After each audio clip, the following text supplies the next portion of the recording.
Ну что, привет, Россия! Как ваше настроение?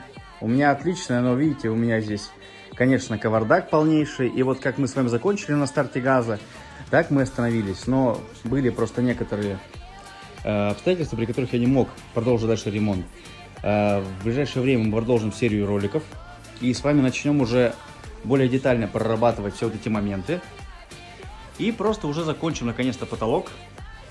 Решим, что делать с полом. Как его делать с утеплителем или без, потому что зима показала то, что можно и без утеплителя. Решим этот вопрос и дальше продолжим просто воротить такие дела, ребята. Всем отличного дня, классной весны, прекрасного настроения. Пока.